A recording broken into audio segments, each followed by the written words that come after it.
Stamped. Chapter 4. A Racist Wunderkind. Remember John Cotton and Richard Mather, the Puritans who got the American race ball rolling? Well, it turns out they had a grandson.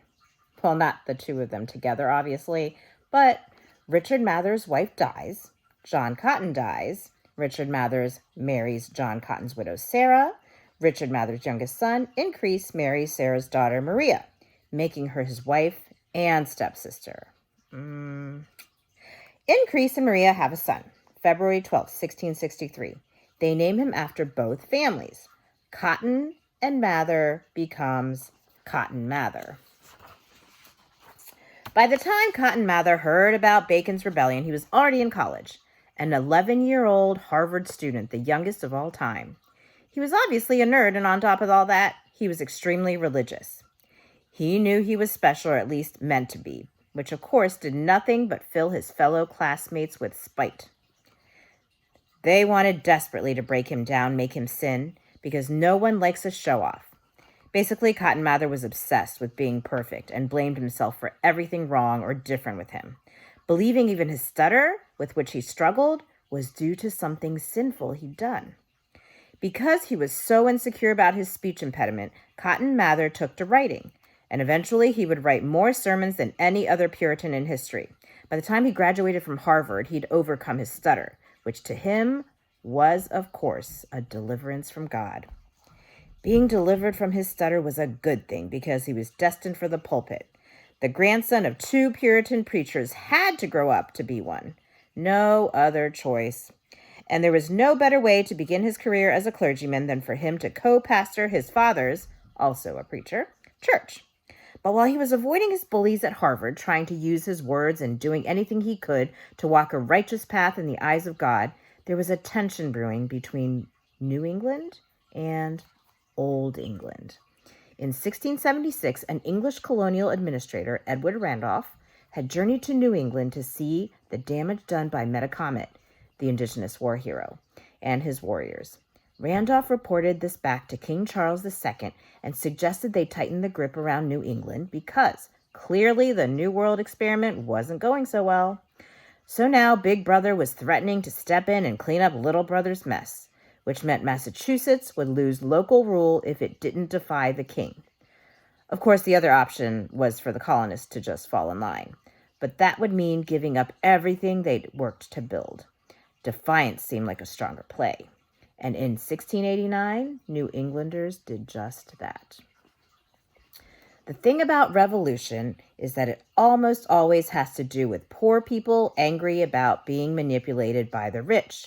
So Cotton Mather, though a recent graduate of Harvard and a God-fearing, sermonizing, well-read man, had a problem on his hands because he was rich. He'd come from an elite family, gotten an elite education, and lived an elite, though pious life, far from the planters and even farther from the slaves. So the Revolution of 1688, which was called the Glorious Revolution, was not so glorious for him. And fearing that the anger that caused the uprising would go from the British elites to the elites right at home, meaning him, he created a new villain as a distraction, an invisible demon. Cue the scary music. Mather wrote a book called Memorable Providences Relating to Witchcrafts and Possessions. That's right. Cotton Mather, the genius boy destined for intellectual and spiritual greatness, was obsessed with witches. And this obsession would set a fire he couldn't have seen coming, but welcomed as the will of God. Mather's book, outlining the symptoms of witchcraft, reflected his crusade against the enemies of white souls. His father was just as obsessed, but no one poured gasoline on the witchy fire like a minister in Salem, Massachusetts, named Samuel Parris. In 1692, when Parris's 9-year-old daughter suffered convulsions and chokes, he believed she'd been possessed or cursed by a witch. That was all it took. The witch hunt began. Over the next few months, as bewitching instances continued to happen, people continued to be accused of witchcraft, which luckily for folks like Cotton Mather turned attention away from the political and onto the religious. And in nearly every instance, the devil, who was preying upon innocent white Puritans, was described as black, of course. One Puritan accuser described the devil as a little black-bearded man. Another saw a black thing of considerable bigness. A black thing jumped in one man's window. The body was like that of a monkey, the observer added, the feet like a cock's, but the face much like a man's. Since the devil represented criminality, and since criminals in New England were said to be the devil's minions, the Salem witch hunt made the black face the face of criminality. It was like racist algebra. Solve for X, solve for white, solve for anything other than the truth. Once the witch hunt eventually died down, the Massachusetts authorities apologized to the accused, reversed the convictions of the trials, and provided reparations in the early 1700s. But Cotton Mather never stopped defending the Salem witch trials because he never stopped defending the religious, slaveholding, gender, class, and racial hierarchies reinforced by the trials. He saw himself as the defender of God's law and the crucifier of any non-Puritan African, Native American, poor person, or woman who defied God's law by not submitting to it. And just as it went with the theorists who came before him, the racist children of Zerara, Cotton Mather's ideas and writings spread from Massachusetts throughout the land. This was just as two other things were happening. Boston was becoming the intellectual capital of the new America, and tobacco was taking off, booming, which meant more slaves were needed in order to manage it. As the population of enslaved people grew, which is what slaveholders needed in order to till the land and grow the tobacco for free, the fear of more revolt grew with it. Seems like a natural fear in response to such an unnatural system. So, in order to keep their human property from rising up, slaveholders and politicians created a new unnatural system, a new set of racist codes. 1.